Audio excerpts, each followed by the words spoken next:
Si të mposhtet frika me ndihmën e ndërdijes. Një dëgjues i ligjëratave të mia më rrëfeu se si e kishin thirrur të mbante një fjalim deri me rastin e një kremteje. Atë e kishte kapluar paniku kur mendonte se do të fliste para disa qindra njerëzve. Frikën e kishte mposhtur në këtë mënyrë. Disa net me radh ulej në koltukun e vet me mbështetse dhe rreth 5 minuta në qetësi me lehtësi dhe me bindje i përsëriste fjalët. Do ta mposht frikën, tashmë gati e te i kalova. Flas me shpresë dhe me besim, jam plotësisht i qetë dhe i çlodhur. Ai e kishte futur në veprim ligjin e mendjes njerëzore dhe e kishte mposhtur frikën. Ndërdia i është nënshtruar sugjestionit dhe ajo gjendet nën kontrollin e tij. Kur çlodheni dhe kur qetësoheni, mendimet tuaja depërtojnë nga pjesa e vetëdijshme e mendjes në ndërdije, ngjashëm me procesin e osmozës. Aty lind fryti i njëjtë me natyrën e mendimeve. Armiku më i madh i njeriut. Frika është armiku më i madh i njeriut.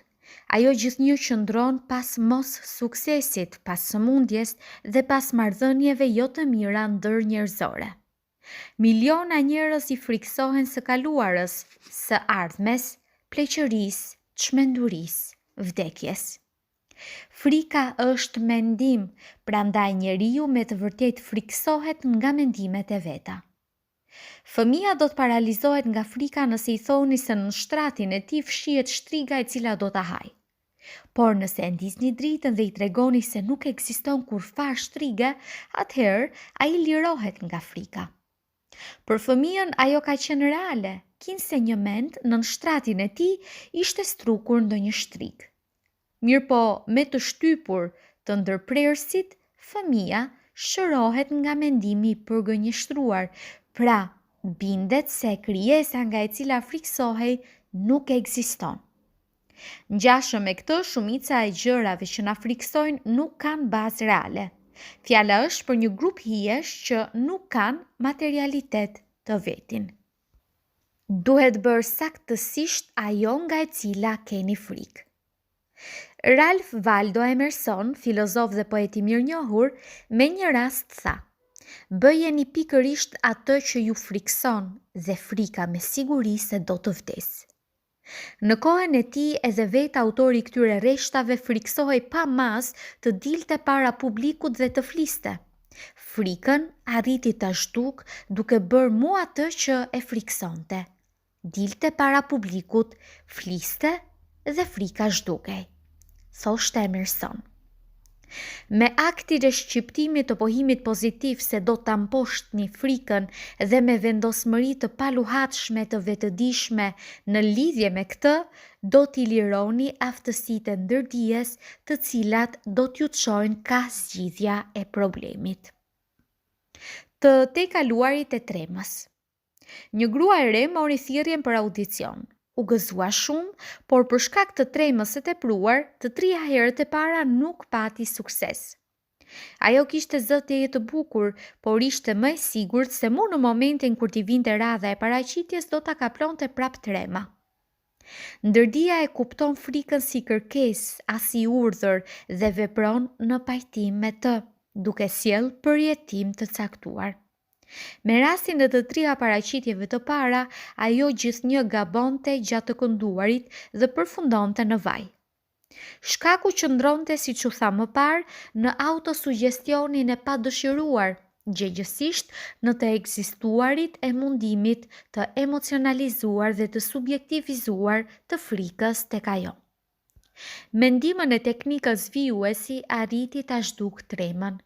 3 herë në ditë, mbyllen në një dhomë të veçantë, vendosej me rehati në koltuk me mbështetëse, plotësisht çlodhej dhe i mbyllte sytë. Përpiqej sa më shumë që t'i qetësonte mendimet e veta. Pasiviteti fizik lind pasivitetin psikik, kështu që mendja e njeriut bëhet më e ndjeshme dhe më e varur ndaj sugjestionit. Sugjestioni të frikës ju kishte kundërvënë kështu: unë këndoj shumë bukur, Jam e qetë, e baraspeshuar dhe e rehatuar. Fjalët e cekura i përsëristen ngadalë, me vendosmëri, e qetë, me zë të ullët dhe me bindje, 10 herë gjatë çdo seance. Siç u tha më parë, ajo kishte nga 3 seanca në ditë dhe 1 më para se të binte në gjumë. Në fund të javës i shkoi për dore të mposhtë frikën plotësisht, ta qetësoj mendjen e vet dhe ta përfundoj me sukses audicionin. Po që se u përmbaheni udhëzimeve të cekura, frika pa kurfar dyshimi do t'ju zhduket. Frika nga mos suksesi. Djelmoshat e universitetit lokal kohë pas kohe më vizitojnë duke u ankuar se para provimit i mundon amnezioni sugjestiv. Vështirësit gjithnjë janë të njëjta. Pas provimit i di të gjitha përgjigjet, por para ti nuk më kujtohet asnjëra prej tyre. Kam konstatuar se fjala ishte për ngarkesë të tepruar të mendjes me ndjenjë të frikës nga mos suksesi. Prapa harresë parakoshme qëndronte frika si shkaktare kryesore e problemit. Veçanërisht më interesonte rasti një studenti të shkëlqyer të mjekësisë, i cili ishte më i miri në degën e vet dhe të cilit i ngjante se kur dilte në provim nuk i kujtohej madje as përgjigja e pyetjeve më elementare. Ja sqarova se shkaku qëndronte në frikën që i paraqitej disa ditë para se të hynte në provim. Ati, në raste të tilla, i grumbulloheshin mendime negative, e friksonin dhe ja vërshonin ndërdijen. Ajo nga ana e vet gjithnjë kujdesi që mos suksesin e parandjerë ta bënte realitet. Kështu që pikërisht në ditën kur hynte në provim, djaloshin patjetër e godiste jashtu quajturi amnezion sugjestiv. Mënyra e tejkalimit të frikës. Djaloshi kishte kuptuar se ndërdia paraqet depon e memorjes së tërësishme që përmban shënime të përkryera të çdo gjëje, që ndonjëherë i ka ngjarë të dëgjojë, të thotë a të bëjë gjatë studimeve të mjekësisë. Pas kësaj, ai po ashtu kishte kuptuar se ndërdia gjithnjë reagon në mënyrë të caktuar, të veçantë dhe të besueshme. Mënyra më e lehtë për të pasur lidhje afatgjatë me ndërdijen është shlodhja e plotë e trupit dhe e mendjes, si dhe vetë bindja për sukses të sigurt. Çdo mëngjes dhe çdo mbrëmje, ai e përfituronte të ëmën duke e përuruar për suksesin e shkëlqyer në studime. Në imagjinatën e vet lexonte letrën e ngazëllyer të së ëmës, në çmënyrë e fuste në veprim ndërdijen e vet, që natyrisht nuk qëndronte shurdhër ndaj rrjedhës pozitive të vetëdijes së tij. Ajo pra kishte pranuar në vete realizimin e qëllimit të dëshiruar. Kështu që afatin pasues të provimeve, ai e kaloi pa kurfar vështirësish, sepse ndërdia e detyroi që t'i tregonte aftësitë e veta. Frika nga uji, nga lartësitë, nga hapësira e tjerë. Shumë nga ne friksohen para se të hyjnë në ashensor, para se të ngjiten në majë të bjeshkës, madje edhe para se të hyjnë në ujë.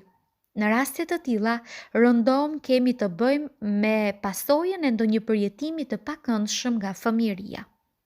Dikush pa dashur është shtyr në ujë, dikush është zënë i mbyllur në ashensorin e prishur. Kur isha 10 vjeç, edhe unë përjetova diçka të ngjashme. Rastësisht pata rënë në pishinë dhe 3 herë radhasi u fundosa. Ende më kujtohet errësira nënujore dhe përpëlitja për frymëmarrje. Një moshatar dhe shoku imi me zi më shpëtoi. Kjo ngjarje u rrënjos në vetëdijen time, ndërkaq vite me radhë të merrohesha nga uji. Kur ju drejtova një psikologu më tha: "Shko në pishinë, afroju ujit, shikoja atë dhe me zë të lartë thuaj: do të mposhtë, jam në gjendje të mposhtë." Pastaj regjistrohu në kurs të notit dhe frika do t'ju zhduket. Kështu edhe veprova dhe mposhta frikën. Mos harroni se ju jeni sundues të ujit. Teknika e mposhtjes së çfarëdo frike. Ja teknikën që parashtrova në ligjëratat e mia. Ajo ka efekt të mrekullueshëm, provojeni edhe ju. Të supozojmë se friksoheni nga uji, nga lartësia, nga biseda, nga audicioni, nga hapësira e mbyllur. Po që se keni frikë të notoni, 3 a 4 herë në ditë qetësojini mendimet, plotësisht çlodheni trupin dhe mendjen, pastaj paramendoni se jeni duke notuar. Fjala është për një projektim subjektiv.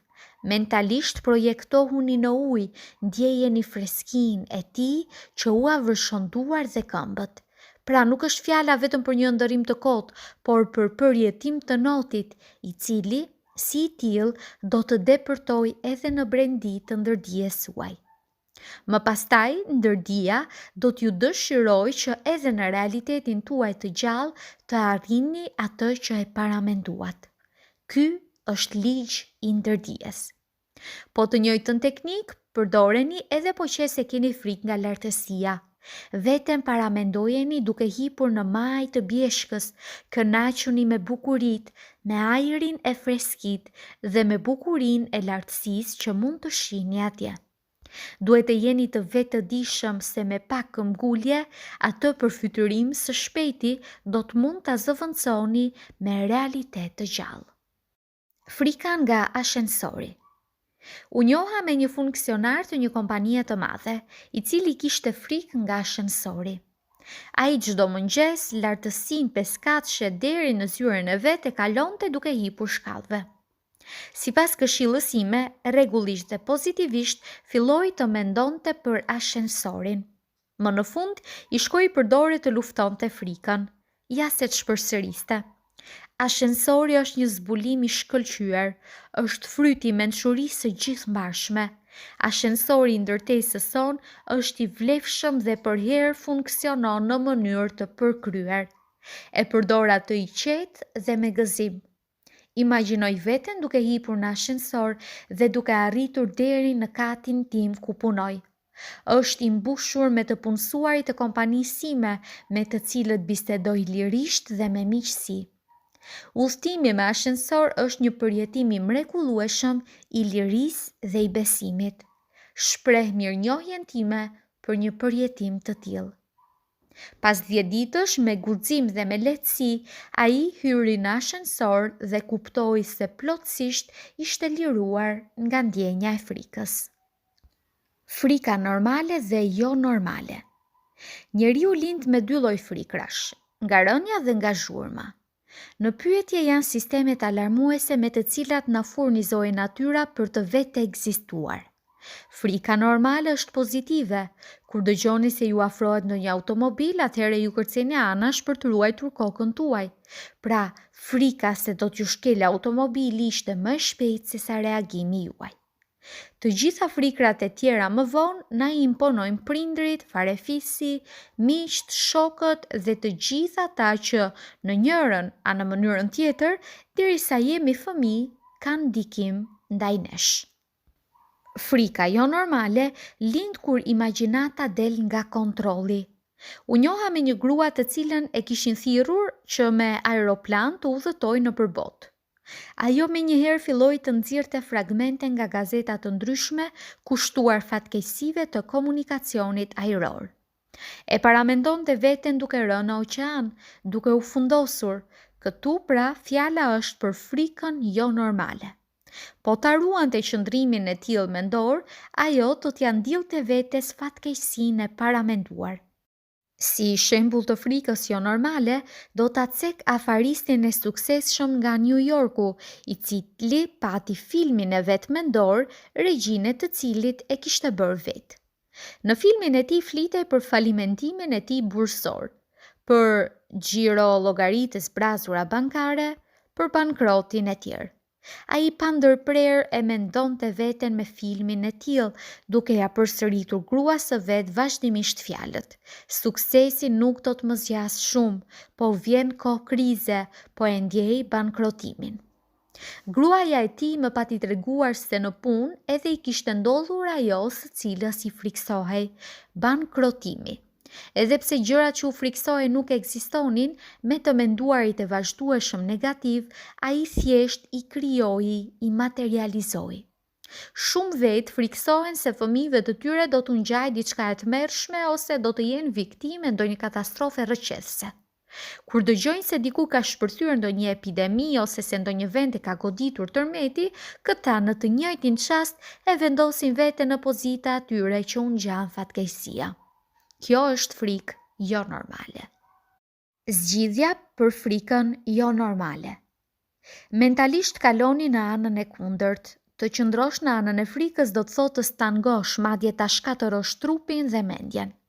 Kur ndjeni se ju ka plon frika, në të njëjtin çast shpreheni dëshirën tuaj për të kundërtën e asaj që ju frikson. Përqëndrojeni vëmendje në atë që dëshironi. Kjo dëshirë duhet ju kaploj, t'ju përshkoj të tërin dhe besoni me vetëdijen tuaj në fakti se dëshira juaj subjektive me kohë do ta mposht mundësinë reale objektive. Qëndrimi i tillë mendor do t'ju forcoj vetbesimin dhe do t'ju anëzis shpirtin.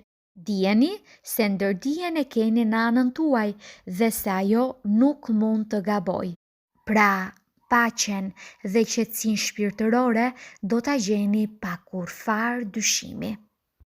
Hulumtojini frikësimet tuaja. Kryetari një kompanie të madhe më rrëfiu se derisa punonte si agent tregtar, gjithnjë i sillej shtëpisë para se t'i dilte parasysh blersi.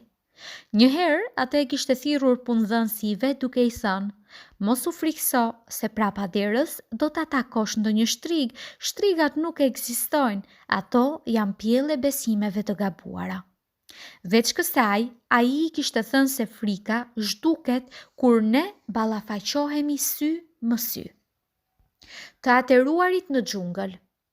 Një prift më rrëfeu një përjetim të vetin nga lufta e dytë botërore. Aeroplani me të cilin fluturonte ishte goditur, prandaj ky duhej të kërcente nga lart me ndihmën e parashutës. U gjend veti humbur në mes të xhunglës. Ishte friksuar pa mas, mirë po e dinte se ekzistojnë dy lloj frikrash, siç u tha edhe në kapitujt e përparme. Kishte vendosur që menjëherë diçka të ndërmarr rreth frikës. I kishte thënë vetes: "Dëgjo, nuk guxon t'i dorëzohesh frikës." Në vend të kësaj, shprehe dëshirën për të gjetur rrugdalje. Pastaj filloi t'i përsëriste me zë fjalët: "Inteligjenca e paskajshme e cila i drejton planetet më udhëzon dhe më tregon se si të dal nga xhungla." Kështu veproi 10 minuta të plota. Paprit mas shtoi, ndjeva një farë shprese, një farë vetbesimi të duhur. Pas 2 ditësh, si për çudi, dola nga xhungla ku më gjeti aeroplani shpëtues. Pra, shpëtimin ja solli ndryshimi i qëndrimit të vet mendor. Zgjidhja qëndron në besimin dhe që i dhurohet fuqive të ndërdijes.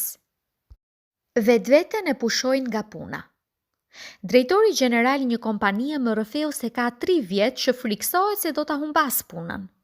Vazhdimisht i rri ndërmend falimentimi, humbja totale. Frika e tij nuk ka baza reale, mirë po dramatizimi i tij mendor është aq i gjallë sa që u bë tip nervoz, bile neurotik. Më në fund, atë vërtet e lutën të ofronte dorëheqje. Pra, ai vetveten e pushoi nga puna. Përfytyrimi i tillë negativ dhe frika ishin sugjestione të fuqishme për ndërdijen e tij, e cila në pajtim me të edhe reagoi. Kishte filluar të bënte gabime profesionale, gjë që shkaktoi që ai të falimentonte si njeri në pozitën e udhëheqësit.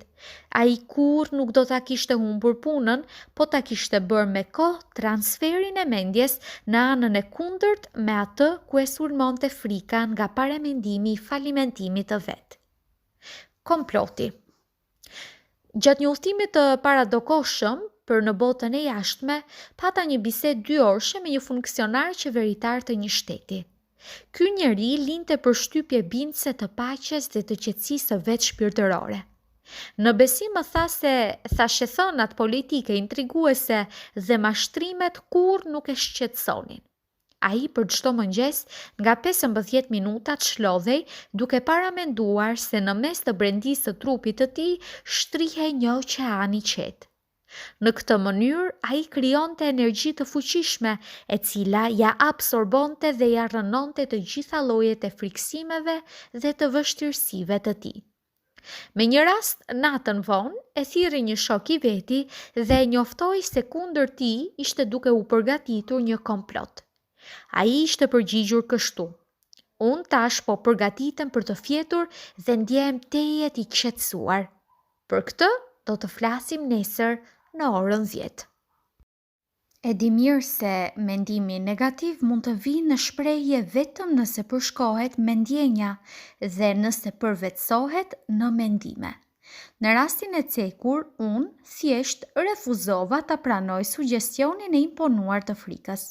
Prandaj dhe nuk më ndodhi asgjë e keqe, më tha në fund ai.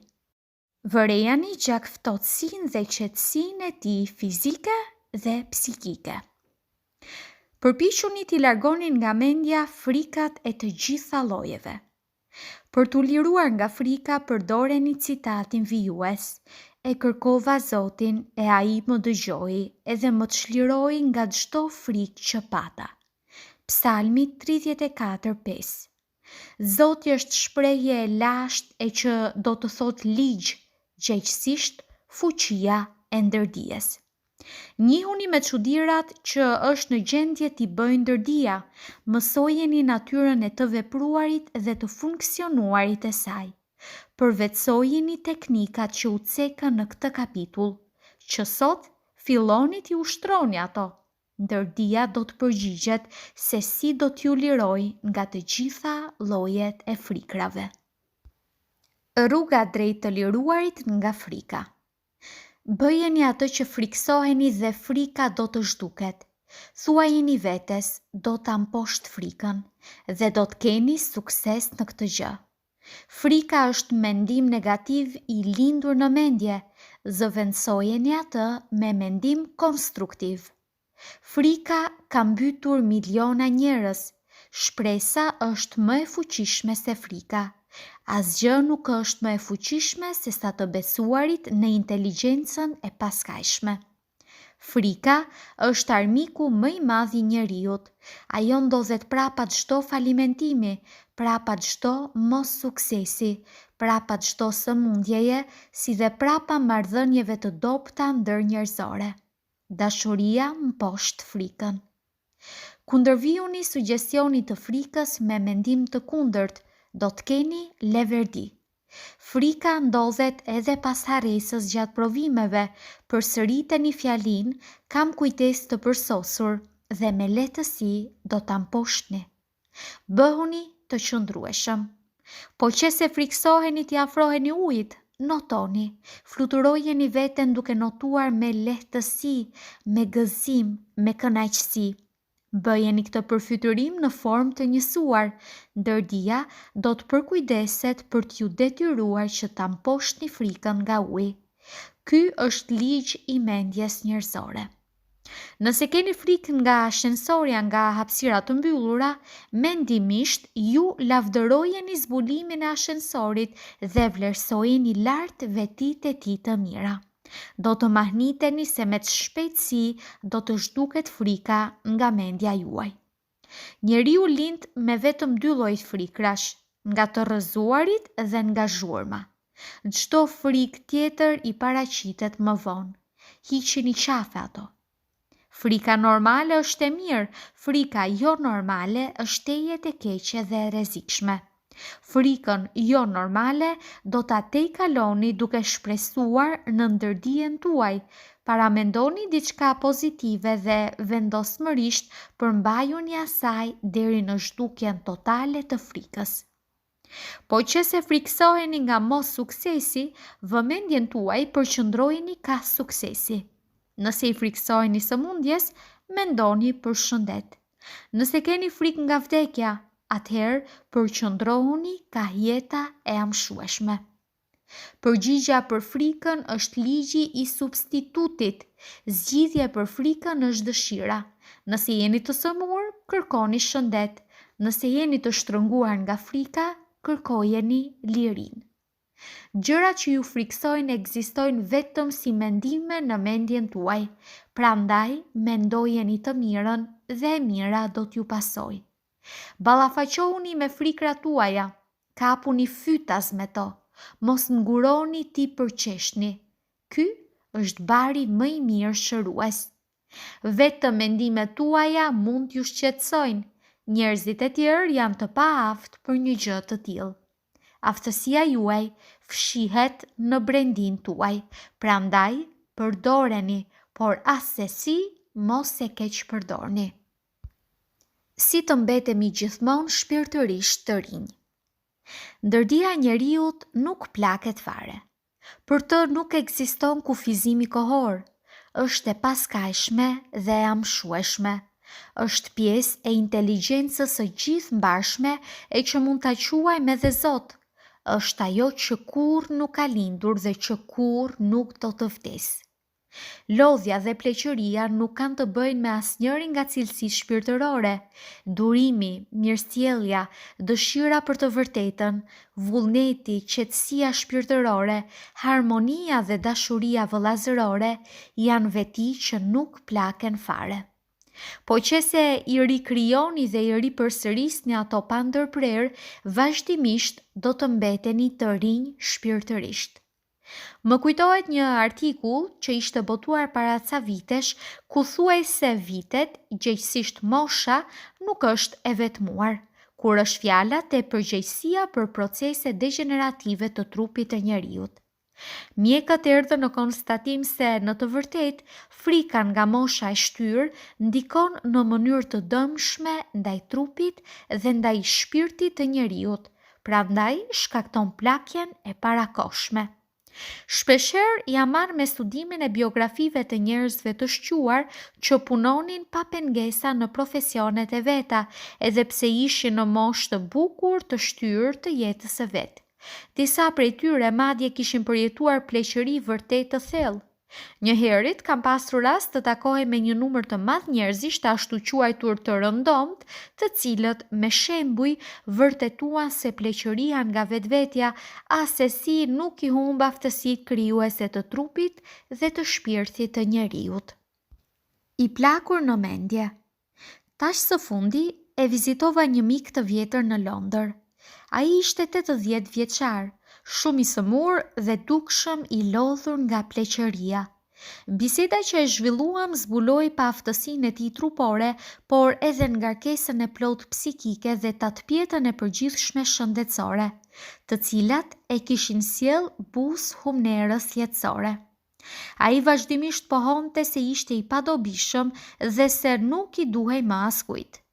Lindim, rritemi, plakemi dhe në momentin kur humbim çdo aftësi, na vjen fundi, thoshte ai. Pohimi mendor i padobishmërisë dhe i pavlefshmërisë ishte shkaku kryesor i sëmundjes së tij. Ai shpresonte vetëm vdekjen dhe asgjë tjetër. Pra, ai ishte plakur në mendje dhe ndërdia ishte përkujdesur që ta materializonte mënyrën e tillë të menduarit. Pleqëria është agu i mençurisë. Për fat të keq, shumica prej nesh kanë qëndrim të tillë ndaj pleqërisë, i friksohen fundit, zhdukjes, por kjo do të thotë se në të vërtetë ata i friksohen jetës. Pleqëria nuk paraqet vargëzimin e viteve, por mençurinë e agimit. Mençuria është gjendje në të cilën njeriu, duke qenë i vetëdijshëm për aftësitë mendore të ndërdijes së vet, e përdor atë me qëllim të arritjes së një fjetjeje më të plotë dhe më të lumtur. Largojeni nga koka mendimi se pleqëria e moshës 65, 75, 85 vjeçare paraqet sinonimin e fundit të jetës. Mund të ndodhë që mu atëherë të filloj pjesa më shkëlqyer dhe më produktive në jetën tuaj, pjesa që mund të jetë më e bukur se sa që e keni menduar, madje edhe se sa e keni ëndërruar ndonjëherë.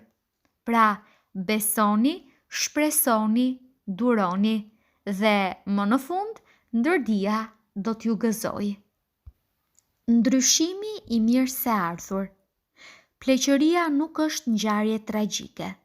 Procesi i plakjes në të vërtetë është proces i ndryshimit. Gjendjen e posaarritur duhet ta prisni me gëzim, sepse secila fazë e jetës së njeriut paraqet vetëm edhe një hap përpara në rrugën e pafund. Njeriu disponon aftësi që dukshëm e te I kalojnë forcën e tij fizike, posedon shqisa që dukshëm I te I kalojnë të 5 shqisat e tij trupore.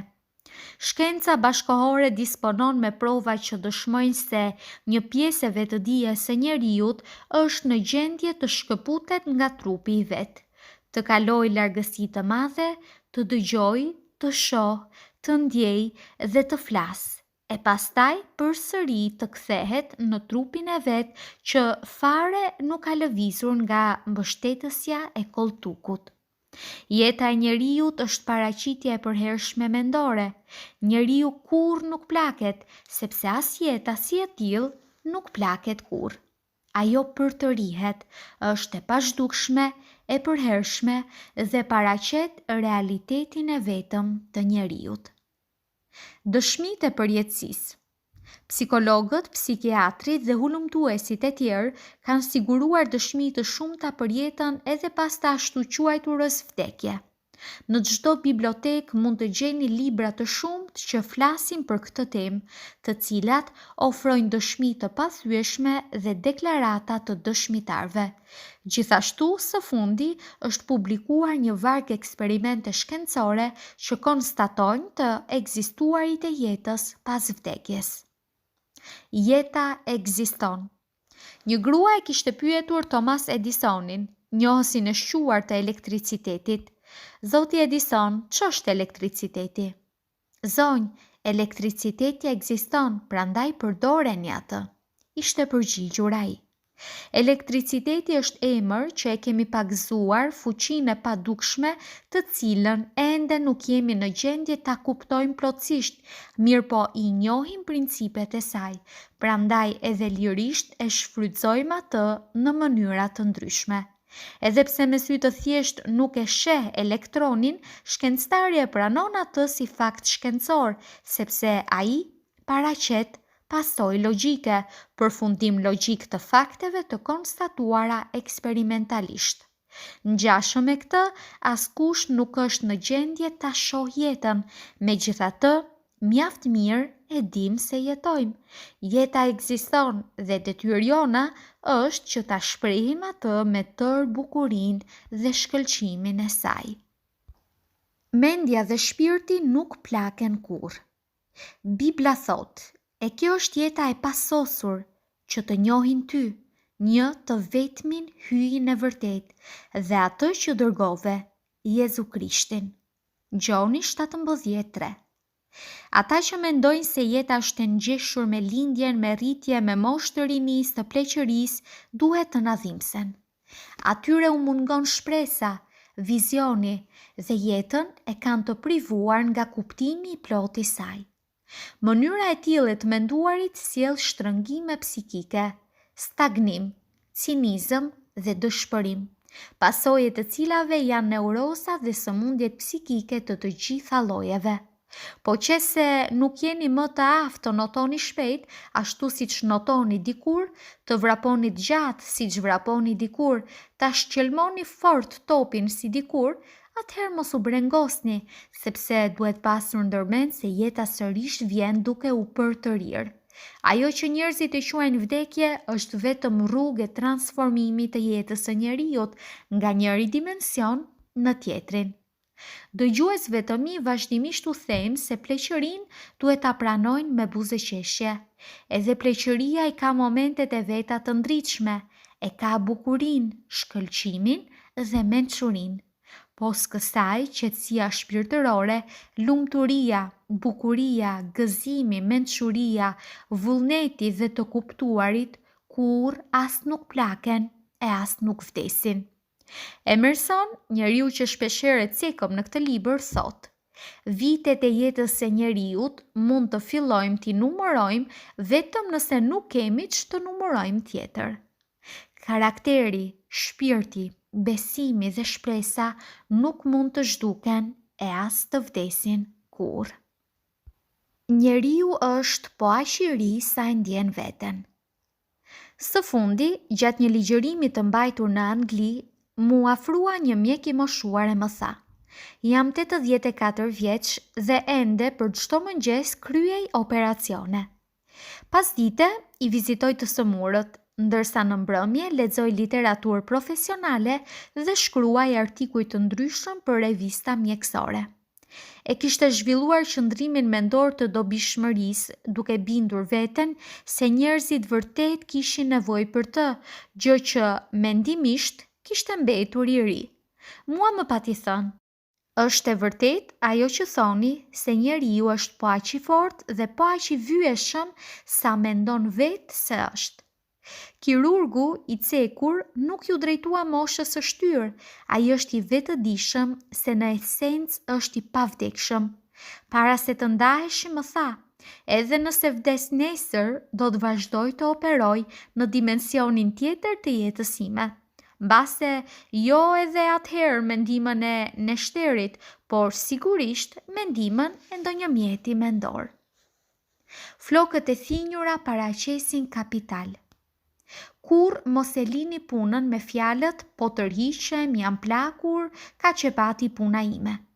Kjo do të thot fund, vdekje, gjendje e pashpresë. Disa prej nesh plaken që në moshën 30 vjeçare, ndërkaq disa të tjerë ndjejnë rini, madje edhe në moshën 80 vjeçare. George Bernard Shaw ka qenë tejet aktiv, madje edhe në moshën 90 vjeçare, kështu që shkruante me elan të një djaloshi. I kam njohur 2 njerëz të cilët më treguan se si punëdhënësit e përplasnin derën kur u thonë se janë të moshës mbi 40 vjeçare. Me fjalë të tjera, vetëm ata që kanë më pak se 35 vjet mund të vinë në shprehje, pra meritojnë të pranohen në punë. Po të mendonte pak sa më tepër punëdhënësi, do të kuptonte se askush nuk i shet flokët e vetë të thinjura, por secili i tregon prirjet e veta, përvojën dhe mençurinë e grumbulluar gjatë viteve të jetës. Pleqëria është kapital. Pleqëria do të duhet të paraqiste kapital me vlerë për secilën organizat a individ. Flokët e thinjura paraqesin mençurinë, aftësinë, njohurinë dhe janë rezultat i njohjes shumë vjeçare të ligjit të artë jetësor. Pjekuria emocionale dhe shpirtërore sjell përparësi të veçanta dhe hap rrugën më të lehtë për t'u pasuruar. Askush nuk do të duhet të tërhiqen nga jeta aktive në moshën 65 vjeçare.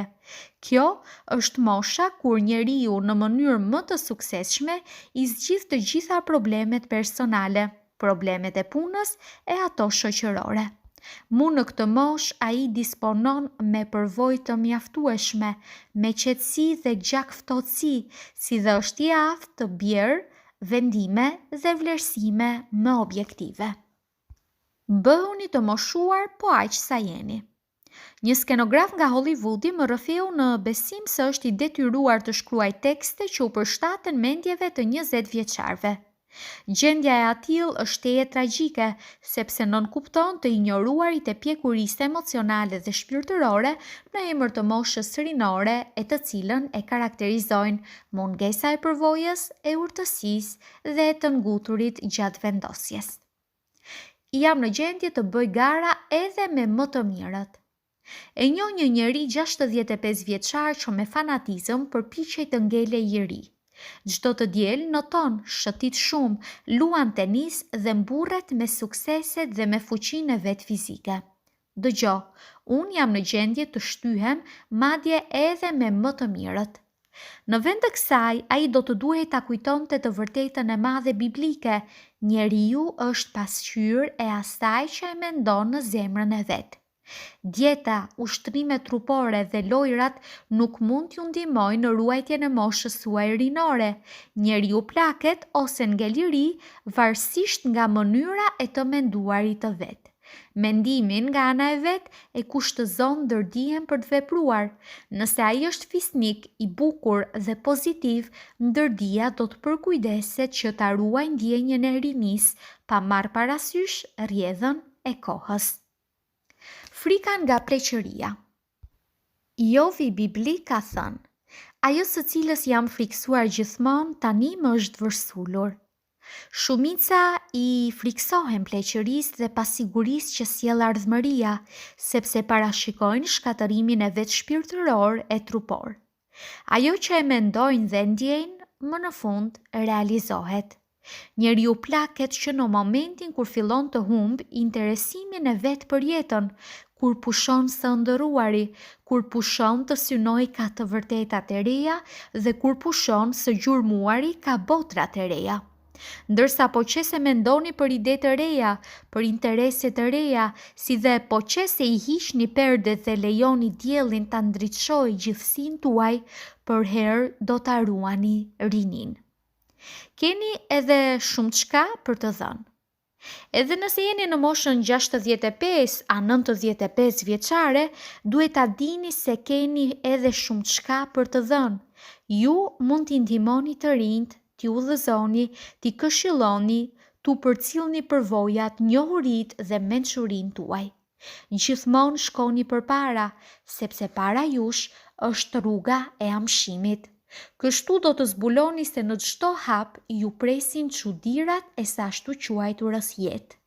Përpiquni që në çdo moment të mësoni diçka të re dhe do të ngelni përgjithmonë të rinj shpirtërisht. Njeriu 110 vjeçar.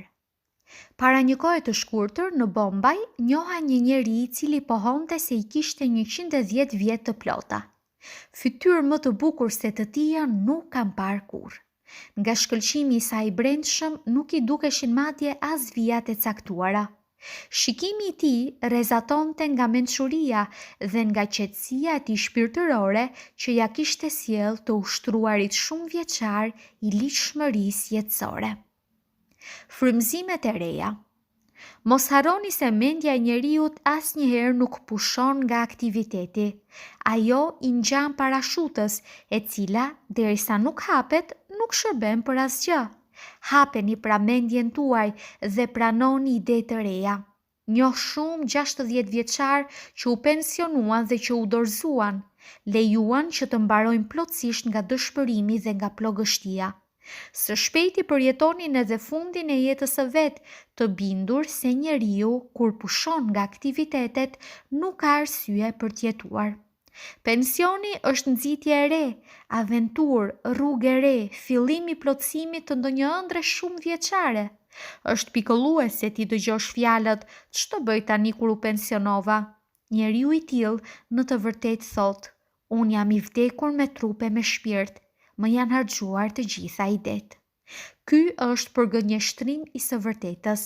E vërteta është se njeriu në të 90-tat mundësitë i ka shumë më të mëdha se në të 60-tat, sepse për çdo ditë grumbullon më shumë mençuri, më shumë aftësi të kuptuarit dhe gjithnjë e më shumë i afrohet njësimit me inteligjencën e paskajshme.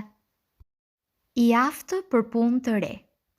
Një funksionar i cili banon afër shtëpisë sime u detyrua të tërhiqet nga aktiviteti para ditëlindjes së 65. Ai më tha: "Pensionimin e kuptoj si përparim, i cili nga foshnjorja të çon në klasë të parë. Gjendjen e vet të tashme e krahason me momentin kur kishte diplomuar, edhe atëherë mendonte se ishte duke bërë vetëm edhe një hap në shkallën e quajtur jetë. Tani kishte arritur deri tek përfundimi i mençur se nuk kishte më disponim t'ia kushtonte tërë kujdesin përfitimit për jetën.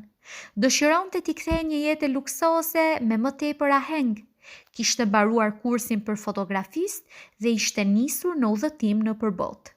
Në udhëtim e sipër kishte bler një kamera dhe kishte bërë një varg incizimesh udhëpërshkruese të shkëlqyeshme dhe tejet me vlerë. Sot, a i mban ligjërata anë mban vendit, në klube, në universitete dhe në shkolla të ndryshme. Janë të panumërta mënyrat e të interesuarit për jetë. Do të duhej të mahniteni me ide të reja. Të bëni një hap mendor përpara dhe të mos pushoni kurrë së mësuari. Vetëm në këtë mënyrë do të mbeteni gjithnjë të rinj. Njeriu është prodhues e jo sklav I shoqërisë.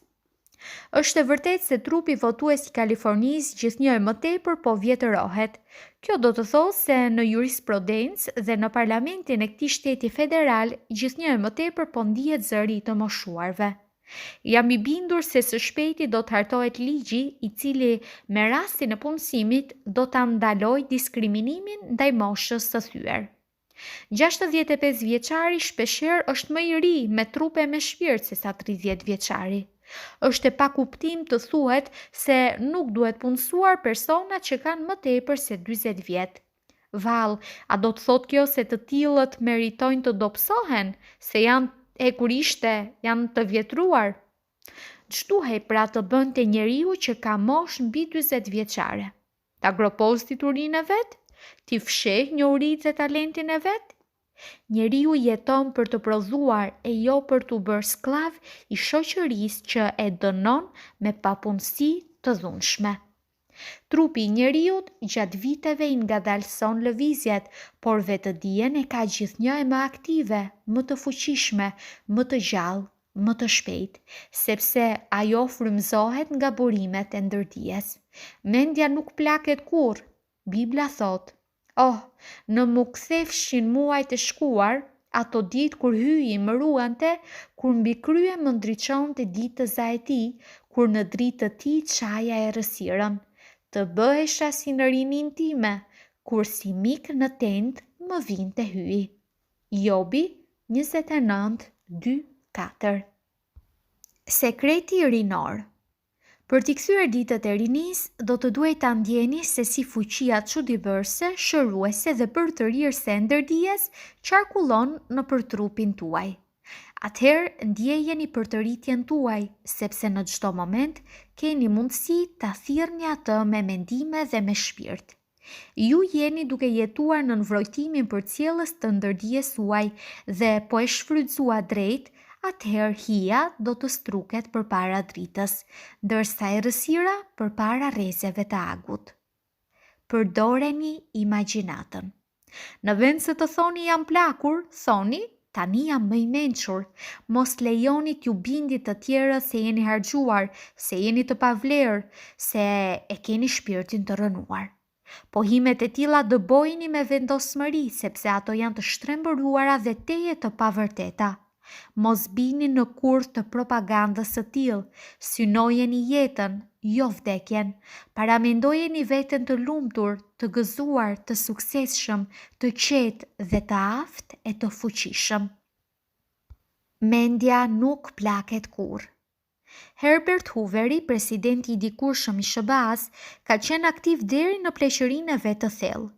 Kam biseduar me të dhe më është dukur përsosshmërisht I shëndetshëm, I lumtur dhe tejet I pathyeshëm.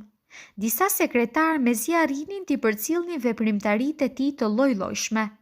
Ai shkruante, jepte intervista, ligjëronte, udhëtonte, nuk e lejonte mendjen të çlodhej.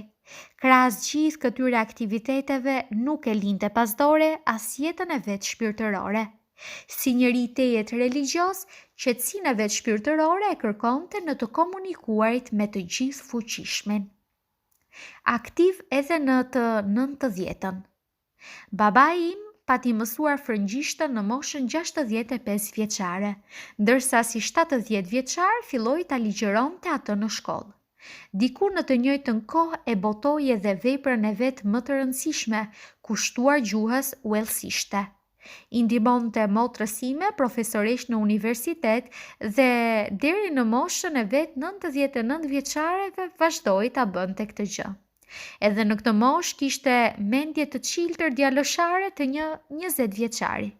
Në të vërtetë në pleqëri, ai dukshëm e zhvilloi mënyrën e të menduarit dhe aftësinë e të gjykuarit. Njeriu është vërtet po aq I plakur sa I ndjen veten.